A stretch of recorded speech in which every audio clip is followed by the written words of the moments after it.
Di kota kecil bernama Libertyville, Illinois, tahun 1964, lahirlah seorang anak dari pasangan yang tak biasa, seorang ibu kulit putih keturunan Italia, Irlandia, dan seorang ayah asal Kenya yang pernah menjadi diplomat PBB. Anak itu adalah Tom Morello, yang kelak bukan hanya dikenal sebagai gitaris, tapi juga suara perlawanan di era modern. Masa kecilnya tidak sepenuhnya mudah. Sebagai satu dari sedikit anak kulit hitam di komunitas kulit putih yang konservatif, ia tumbuh dalam lingkungan yang penuh tekanan sosial. Namun, justru dari sanalah kesadarannya mulai terbentuk. Ia banyak membaca dari filsafat hingga sejarah perlawanan. Ibunya, seorang guru dan aktivis hak sipil, menanamkan nilai bahwa intelektualitas bukan halangan untuk bersuara. Di usia remaja, Morello mulai tertarik pada musik, tapi bukan musik sebagai hiburan semata.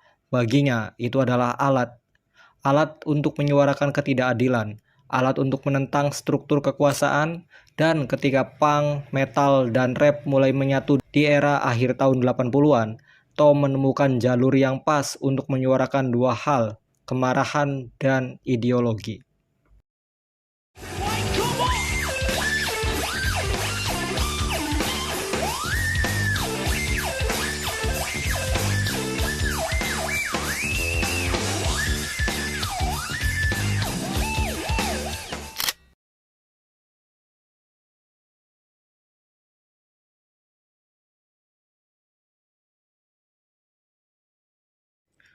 Tom Morello bukan musisi biasa.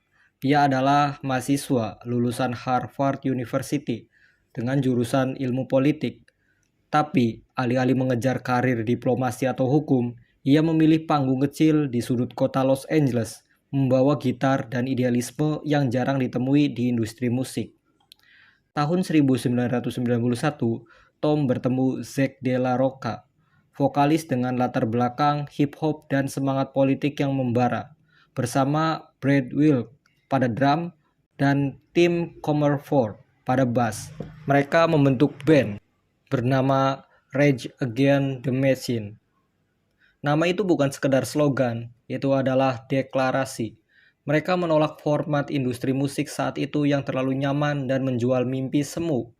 RATM muncul sebagai suara alternatif, membawa campuran rap, heavy metal, funk, dan spoken word dengan lirik-lirik penuh kritik sosial, ekonomi, hingga intervensi militer. Bagi Tom, gitar bukan sekedar alat bunyi. Ia menggunakannya seperti mesin, amplifier dari kemarahan kelas pekerja. Dengan teknik seperti toggle kill switch, feedback loops, dan manipulasi efek, ia menciptakan suara yang belum pernah terdengar sebelumnya, menyerupai sirine, ledakan, bahkan turntable DJ. Tapi di balik semua itu, ada satu hal yang konstan, pesan perlawanan. Mereka tak sadar menghibur, mereka mengajak berpikir, menggugat, menolak diam. In the studio here today with what is nearly the stock Tom Morello set.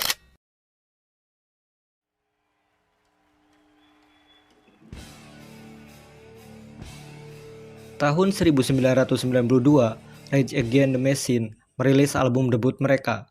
Judulnya sama seperti nama mereka, tapi isinya jauh lebih eksplosif daripada sekedar branding. Lagu-lagu seperti Killing in the Name, Take the Power Back, dan Bullet in the Head bukan hanya diteriakan di konser, tapi juga digaungkan di jalanan, di radio bawah tanah, bahkan di ruang kelas. Tom Morello dengan efek gitar yang radikal dan penuh manipulasi nada menjelma jadi simbol inovasi, bukan sekedar musikal, tapi juga politikal.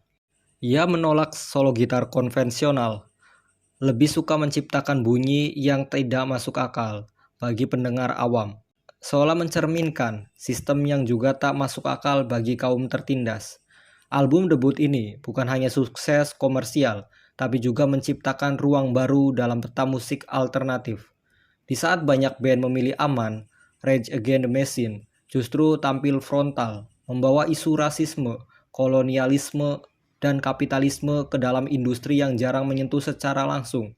Lebih dari sekedar suara, mereka adalah gema dari keresahan kolektif masyarakat urban. Dan Tom Morello adalah arsitek sonik di balik revolusi itu.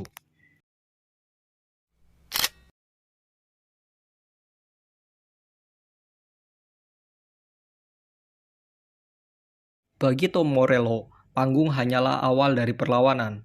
Di luar arena musik, ia aktif turun ke jalan, berorasi di depan buruh, tampil di aksi protes, bahkan masuk ke tengah-tengah kerumunan demonstran tanpa kamera dan kru, hanya membawa gitar dan pesan. Ia pernah tampil di hadapan pekerja pelabuhan yang mogok kerja, menyuarakan solidaritas untuk perjuangan kelas pekerja. Pernah juga beraksi di Occupy Wall Street, membawakan lagu tanpa ampli, hanya dengan suara dan keyakinan. It's not enough to sing about justice, ujarnya dalam sebuah wawancara. You have to stand with the people who fight for it. Di tahun-tahun ini pula, ia menciptakan alter ego, The Night Watchman, sebuah proyek akustik dengan warna folk dan lirik yang dalam, lebih tenang tapi justru lebih tajam. Ia membuktikan bahwa perlawanan tak harus selalu lantang, bisa sunyi, tapi tetap menghantam. Di balik semua itu, ada sisi pribadi yang terus berjalan, sebagai ayah, sahabat, dan intelektual. Ia terus membaca, terus belajar, dan terus mempertanyakan posisi dirinya dalam arus kapitalisme modern. Tom Morello bukan hanya berteriak, ia juga mendengar.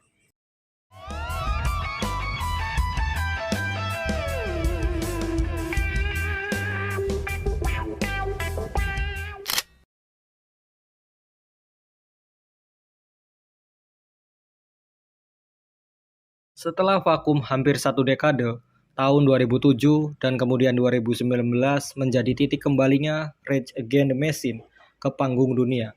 Tapi bukan sekedar reuni nostalgia, mereka kembali karena dunia belum berubah, bahkan mungkin semakin kacau. Ketika demonstrasi anti-rasisme mengguncang Amerika dan ketimpangan ekonomi makin terasa, lagu-lagu lama mereka terdengar semakin relevan, seolah ditulis untuk hari ini. Di tengah gelombang disinformasi dan polarisasi, Tom Morello tetap berdiri di garis yang sama. Ia menolak diam saat banyak publik figur memilih netral. Ia aktif bersuara melalui media sosial, panggung musik, hingga buku memoir. Bagi Morello, dunia tak cukup diperhatikan lewat lensa hiburan. Ia ingin publik merenung, mempertanyakan siapa yang memegang kekuasaan dan siapa yang terus disisihkan. Selain kembali bersama RATM, Tom juga berkolaborasi dengan musisi lintas genre dari Bruce Springsteen, Serj Tankian, Portugal, The Man, hingga Bring Me the Horizon.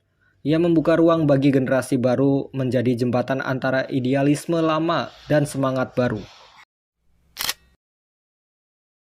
I always shied away from learning songs. I wanted to sort of maintain. Tom Morello bukan hanya nama di panggung rock, ia adalah refleksi dari zaman yang tidak pernah benar-benar tenang. Seorang gitaris yang menjadikan alat musiknya sebagai senjata suara, seorang intelektual yang tak pernah merasa cukup hanya tahu, tapi ingin bertindak. Di dunia yang seringkali memisahkan seni dan aksi nyata, Morello menyatukan keduanya. Ia menunjukkan bahwa musik bukan hanya tentang harmoni, tapi juga tentang keberanian untuk bersuara. Lewat distorsi, feedback, dan melodi tak lazim, ia berbicara tentang isu yang sering diabaikan, diskriminasi, eksploitasi, hingga ketidakadilan sistematik. Tapi, yang paling penting, ia tetap berdiri di tengah industri yang berubah cepat, algoritma yang menentukan selera, dan budaya instan yang haus perhatian. Tom tetap menulis, bermain, dan berpihak. Bukan untuk popularitas, tapi untuk mengingatkan kita semua bahwa seni bisa menjadi cahaya dan suara bisa jadi arah.